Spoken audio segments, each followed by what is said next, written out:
శ్రీ గురుభ్యో నమ. శ్రీ మహాగణాధిపతి నమ. శ్రీ మహాసరస్వత్యా నమ. ఓం శ్రీమాత్రే నమ.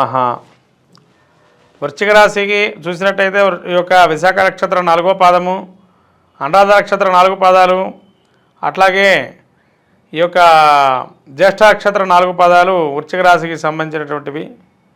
వృశ్చిక రాశి వారి యొక్క గ్రహస్థితి చూసినట్టయితే వక్రగతి అయినటువంటి శని తృతీయ స్థాన సంచారము, అట్లాగే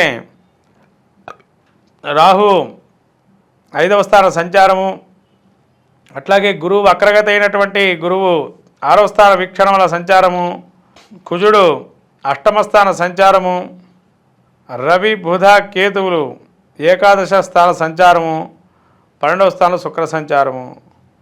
ఈ గ్రహస్థితి చూసినట్టయితే ముఖ్యంగా రాబోయేటువంటి అక్టోబర్ మాసంలో వృశ్చిక రాశి వారికి ఇది పూర్వం ఏదైతే అనుకున్నామో దీర్ఘకాలికంగా ధనం రాబడి ఏదైతే ఉందో ధన రాబడి ఉన్న ఆర్థికంగా మళ్ళీ ఇబ్బందులు మొదలుపడే అవకాశం ఉంటుంది. జాగ్రత్తగా పొదుపుగా వాడుకోండి డబ్బుని. వృశ్చిక రాశి వారికి ముఖ్యంగా చెప్పబడిన సూచన, పొదుపుగా వాడండి డబ్బు. అట్లాగే ఈ వక్రగతి శని సంచారం వల్ల దీర్ఘకాలికంగా ఆగిపోయినటువంటి పనులు ముందరకెళ్తాయి. సోదర వర్గంలో సహాయ సహకారాలు అందుతాయి. ఇదివరకు ఎంత దూరం పెట్టినా వాళ్ళు ముందరకు వచ్చి పని చేస్తామని ముందరికి వచ్చే అవకాశం ఉంటుంది. మీకు అనుకూలమైన వాతావరణం గోచరిస్తుంది.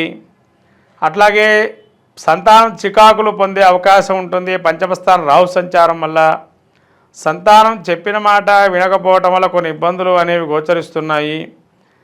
కాబట్టి వారిని ఎలా మనము బతిమలాడడమో, ఏ విధంగా చేస్తే వాళ్ళు బాగుపడి మన మాట వింటారో, వాళ్ళ ఆలోచన ధోరణి ఎటువంటిదో మీరు దాన్ని అనుసరించి వెళ్ళటం అనేది మంచిది.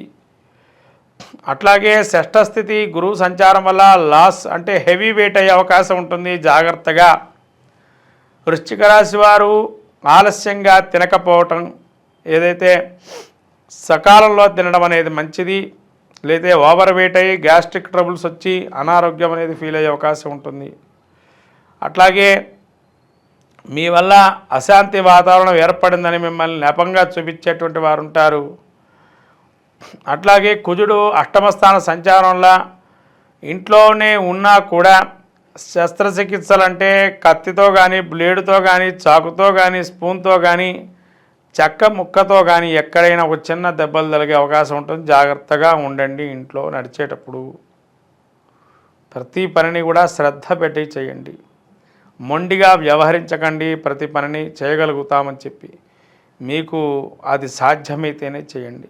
అంతే తప్ప దెబ్బలు తగిల్చుకునే దాకా ప్రయత్నం చేయకూడదు. కాబట్టి ఆలోచన చేసి ఇంట్లో పనులు కూడా సజావుగా చేయండి. అట్లాగే మిమ్మల్ని విమర్శించేటువంటి వారు కూడా ఉంటారు బయట. ఆ విమర్శలకి మీరు ఏమీ కుంగిపోకండి. విమర్శలు సహజం. ఒకళ్ళు బాగుపడుతున్నాడంటే ఒకడు హేలిగా చూడటం అనేది సహజంగా ఉంటుంది. కాబట్టి విమర్శలకి మీరు లొంగకండి. ప్రతి ఒక్కడు విమర్శించేటోడే ఉంటాడు. విమర్శల వల్లే కదా మళ్ళీ పుట్టేది విప్లవం అనే ఉద్యమం. కానీ అలా ఉద్యమంగా కెరటంలాగా లేవాలి. మీ జీవితం ఇంతటితో ఓ కెరటంలాగా కాకుండా ఉద్యమంగా తీసుకొని ముందుకు సాగటం అనేది మంచిది.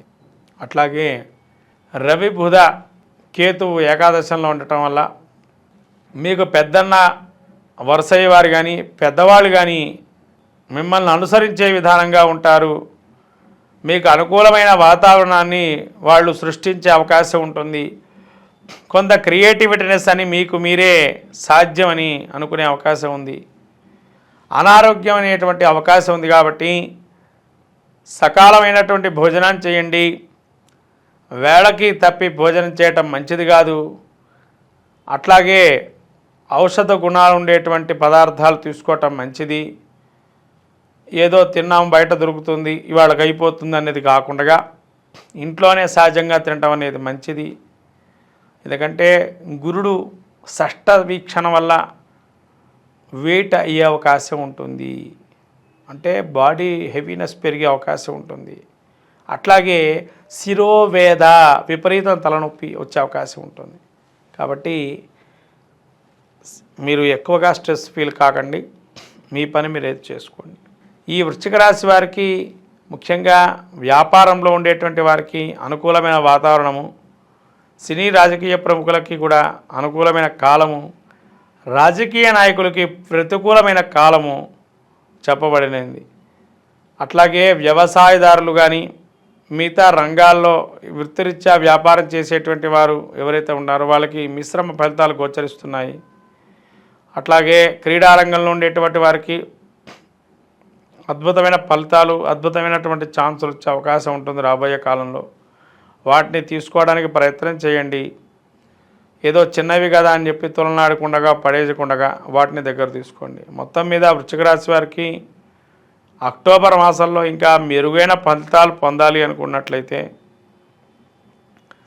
మీరు సౌర పారాయణం కానీ, ఆదిత్య హృదయ పారాయణం కానీ, ఇష్టదేవత ఆరాధన కానీ, అట్లాగే ఆదివారం రోజు కానీ, లేతే మీకు తోచినటువంటి వారంలో ఒకరోజు ఎప్పుడైనా రాహుకేతువులు క్షేత్ర సందర్శన చేసుకోవటం, కాళహస్తి వెళ్ళటం కూడా చాలా మంచిదైనటువంటి సూచన.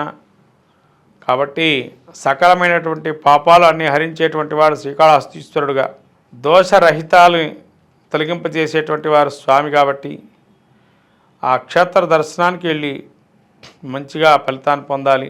ముఖ్యంగా రాబోయేటువంటి దసరా నవరాత్రులలో రాహుకేతు దర్శనాలు దసరా నవరాత్రుల తర్వాత చేసుకోవటం మంచిది. రాబోయేటువంటి పౌర్ణమి రోజు కూడా మంచి కాలంగా గోచరిస్తుంది. ఎందుకంటే అశ్విని నక్షత్రం, భరణి నక్షత్రం, ఈ యొక్క నక్షత్రాదుల్లో ముఖ్యంగా మనకు ఈ యొక్క మాస పౌర్ణమి అశ్విని నక్షత్రంలోకి వస్తుంది. కాబట్టి అశ్వజ మాసము దసరా నవరాత్రుల్లో ముఖ్యంగా మీరు ఆ పౌర్ణమి రోజున పాలుని అమ్మవారికి నివేదన చేసి పెట్టినట్లయితే సానుకూలమైనటువంటి స్పందన కలుగుతుంది. ఏదైనా పనిని సాధ్యం అయ్యే అవకాశం ఉంటుంది. కాబట్టి పౌర్ణమి తర్వాత ఈ చంద్రుడికి మీరు పంచమి వరకు కూడా చేసుకున్నట్లయితే చాలా మంచిదైనటువంటి సూచనగా చెప్పబడుతుంది. ఇంకా మెరుగైన ఫలితాలు పొందటానికి సాక్షాత్తు లక్ష్మీనారాయణులకు పూజ చేసుకున్నట్లయితే ఈ ఆశ్వీజ మాసంలో ముఖ్యంగా అందరూ కూడా దసరా నవరాత్రులు విరివిగా చేస్తుంటారు. శక్తికి అనుకూలంగా ఈ దసరా నవరాత్రులలో అందరూ కూడా ప్రత్యేకంగా చేసుకునేటువంటి అంశం ఏంటంటే కుంకుమార్చన అంటారు. అమ్మవారికి ఇష్టమైంది ఏంటయ్యా అంటే కుంకుమార్చన. ఒక్కొక్కరొకరు ఇష్టం కాబట్టి కుంకుమార్చన అనేది అమ్మవారికి ఇష్టంగా చేస్తారు. అలానే చీరలు కట్టడం, ప్రతి అమ్మవారికి ఒక రకమైన రంగు చీరలు కడుతూ ఉంటారు. ఈ ఆశ్వీజ మాసంలో ఈ ద్వాదశ రాసుల్లో జన్మించినటువంటి వారందరూ కూడా రాబోయే అంటే జరుగుతున్నటువంటి ఆశ్వీజ మాసంలో అమ్మవారి అనుగ్రహం పొందటానికి కానీ ప్రతినిత్యం కూడా అమ్మవారికి మీ ఇంట్లో ముఖ్యంగా చందనాది తైలం కానీ లేదా జవ్వాది దొరుకుతుందండి మార్కెట్లో. ఈ జవ్వాదితో కానీ గంధాన్ని మిశ్రమాన్ని చేసి అమ్మవారికి పెట్టినా కూడా మంచి ఫలితాలు గోచరిస్తాయి. అమ్మవారికి ఇష్టం ఉంది ఏంటంటే తాంబూరతపూరిత, మనకు లలితా సహస్రనామంలో అనేక నామాలు ఉన్నాయి. అమ్మవారికి తాంబూలం అంటే సౌందర్య లహరిలో కూడా మనకేం చెప్పారు అంటే అమ్మవారి నాలుక ఎర్రగా ఆ తాంబూల చరణమరణం చేసుకుంటే ఎట్లా ఉంటుందో తాంబూల చరణమరణం, ఆ తాంబూలాన్ని అమ్మవారికి మనం పెట్టాలి అన్నారు. ఇక్కడ ఉపవాస దీక్షగా ఎవరైతే ఉంటారో తాంబూలాన్ని గనక సమర్పణ చేస్తే అమ్మవారికి చాలా మంచిదైనటువంటి అద్భుతాలు మనకు గోచరిస్తాయి. సౌందర్య లహరిలో కూడా చెప్పబడింది. కాబట్టి సౌందర్య లహరి చెప్పబడింది కాబట్టి సుగంధ ద్రవ్యాలు ఉంటాయమ్మ అమ్మవారికి పెట్టేటువంటి సుగంధ జాజికాయ, జాపత్రి, ఇలాచి, లవంగం, పచ్చకర్పూరం, యాలక్కాయలు ఇవన్నీ మిశ్రమంగా పౌడర్ చేసి దానిలో చిన్న ఒక్క కట్ చేసుకొని ఒక్క కూడా పెట్టేసి తాంబూలానికి ఒక లవంగాన్ని కూడా పెట్టి అమ్మవారికి ఇది కనుక సమర్పణ చేస్తే అమ్మవారి శీఘ్రగతిన ఫలితాన్ని ఇస్తుంది అని చెప్పి మనకు దేవి భాగవతం కానీ సౌందర్య లహరిలో కానీ చెప్పబడుతుంది. అట్లాగే లలితా సహస్రనామంలో కూడా. అమ్మవారికి ఇష్టమైంది బెల్ల పాయసంగా చెప్పబడింది దుర్గాదేవికి. బెల్ల పాయసాన్ని ప్రతినిత్యం కూడా అమ్మవారికి పెట్టడం వల్ల ద్వాదశ రాశులు అద్భుతమైనటువంటి ఫలితాన్ని పొందుతారు.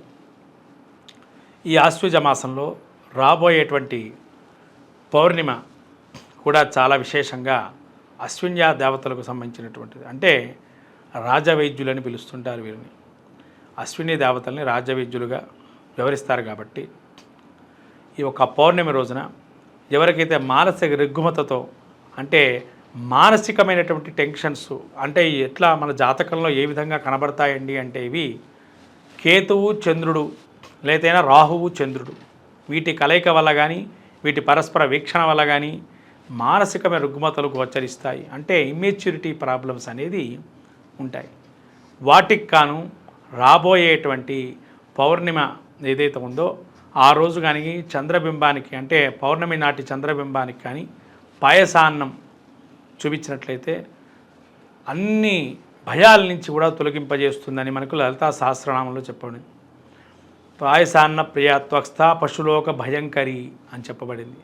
కాబట్టి పాయసాన్నాన్ని ఎవరైతే నివారణ పెడతారో అన్ని భయాల నుంచి కూడా, పశుపక్షాదుల నుంచి ఉండేటువంటి భయాలు కానీ, అనేక జంతువులు కానీ, మనలో ఉండేటువంటి రాక్షసత్వాలు కూడా నిర్మూలన చేస్తుందని పాయసాన్నం అంటే. అందుకని బెల్ల పాయసాన్ని కానీ పెట్టినట్లయితే అమ్మవారు అన్ని అనుగ్రహాన్ని మనకు ఇస్తుంది.